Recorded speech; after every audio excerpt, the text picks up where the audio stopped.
Hi everyone.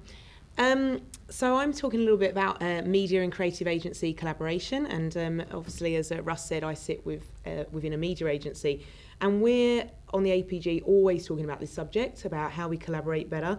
And we got a bit of a shock to the system when we first went to Google, because our first session, we went into their brand lab, and they sat there and told us that, regularly they're having sessions with creative, media, client, everybody at Google, coming up with fantastic solutions. They're getting signed off on the spot, and they've got 90 brands queuing up a year to have one of these sessions. So a bit of a issue when we just suddenly went, God, we're pretty shit at this, because we've been trying for a long time to figure out how we do it, haven't, and these guys are just doing it like that all the time, and it's getting great responses. So we wanted to ask ourselves the question, why do we have such a problem with collaboration? And I guess what I just wanted to take you through today is a kind of couple of insights into why I think we've got a problem with collaboration, and really just showcasing how Google have massively overcome those issues and kind of how we can learn from that. So the first one is this idea that we have a bit of a preconceived notion about what each other do. So I'm constantly getting jokes, especially from the gang on the trip, about, what media agencies are like, and, we always negotiate a TV deal, and you guys can never, use your creative ideas to come into it. And we're always making jokes about how, a creative agency, the first thing we're going to see from them is the TVC script. So, we've kind of got this whole idea about what our industries do. The fact is, those industries have been like that for, the past 50 years. But in the past 5 to 10 years, we've dramatically changed. And I think we've still got that kind of preconceived notion that we're all in this Mad Men era still. And we've actually all kind of come a long way and changed from there. The thing I loved about Google is they're a young industry. They just don't have that. They're a whole kind of organisation that's kind of 90% technology, yet they're just really open to hearing kind of what other people have got to say, so open to hearing from what creative guys have got to say to them, and learning from that and moulding their processes to take that on board. And there was a great example here, which was really from Google Glass, and I just love this story. They were telling us that when they were creating Google Glass, the tech guys needed to sell something into the business to try and get some funding for Google Glass. And at that point, it wasn't even called Google Glass. It was just a concept. It was probably the mobile on the glasses at that point. And they needed to create a video for this. So, as any kind of creative would do, they asked, what are the product benefits? What is it called? How are we going to make this work? And these tech guys are arguing, we're not quite sure. We think it's going to have video. We think it's going to have text message. We actually haven't quite figured it out yet. So the creative guys are no, okay, not a problem. We'll change our process. We'll make this video. It's the video that we've all seen that's kind of, been out there for the last kind of year or so, saying, this is what Google Glass is. And what I loved about that example is off the back of that, the tech guys created that product based on that video. So they saw that video and went, do you know what? That's awesome. We'll make that. And it's just a really great example about how there's no rules in this organisation. It's kind of quite organic and fluid. And I think there's something that we can learn from that. The second issue I think we have with collaboration between us is that we've got this commercial currency, and it's really about the idea. We're obsessed with the idea because we know the idea gets the awards, the idea wins the new business. That's what we're all about.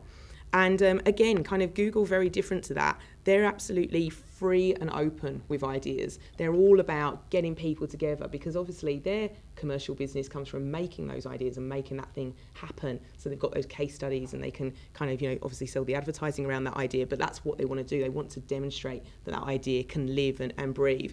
And as someone so eloquently put it to us at Google, if we're smart enough to make it, we're smart enough to commercialise it. We're not worried about that part. We're going to make money out of it. And again, kind of bit of food for thought for us as an industry. And then kind of the final point around collaboration, and I'm sure you guys in the room can attest to this. I know that when I've collaborated with creative agencies, and I'm sure it kind of goes both ways, we kind of bring the same people into the room. So who do I see in a collaborative session? I see the planner and I see the account guys, and they're the people I see from the creative agency. And you probably see the strategist and a few account guys too. And Google kind of similarly were in a business model where they were always bringing tech people to the table, and always bringing kind of, the people kind of with all of the sort of technological solutions. And they went, actually, what if we started bringing new people to the table? What if we started bringing creative thinking into this with tech people, with coders, and actually try to come up with solutions with all of those people in the room? And they've come up with this incredible division called Art, Copy and Code, which we've spoken about earlier, that really started drawing all those disciplines together. And I just want to show you a quick video that kind of gives a bit of an idea about what these guys do. Today. As in today, as in right now. 1:13 p.m. It's a pretty exciting time to be doing what we're all doing. Because people like this, and people like that, are now sitting together with folks like this. And the work they're making isn't like the ads we're used to. It's stuff like this, these, and whatever this is. It's connecting the real world to the web, telling more personal stories with data, and using this stuff to make our lives easier and more fun. And wow, robots. Yeah, it's a pretty exciting time. 1:13 p.m. And imagine what we could make next. Welcome to Art, Copy and Code. So I guess there was sort of, a few points that started to think about how could we be better at collaborating, and just leading on from all of those case studies I said earlier. First of all, kind of what would happen if that whole agency process that we've got, where we go, okay, this is, we have the session here and we have the territory session here and then we do this.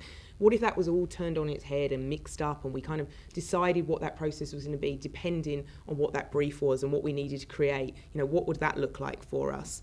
And the second point was, could we actually run that collaborative workshop and just leave commercialism at the door and be kind of really safe in the knowledge that we are going to make money out of this idea if it happens? That's going to happen anyway. We don't need to all come in and kind of go, oh, well, I'm not sure if this is going to make my business any money, and actually work like that. And also, can we work better with our clients so they're actually rewarding that collaboration? So we're not just sitting in these independent silos, but really coming together. And lastly, how can we start bringing technology into the creative process? How do we get those people who know this world so well, like Google, and get them in that kind of stage of our thinking so that we are always going to be coming up with those great tech solutions as well? So yeah, there you go, that's my part. And I will now hand over to Jason, sorry. I've actually even got it written down. Jason, well done.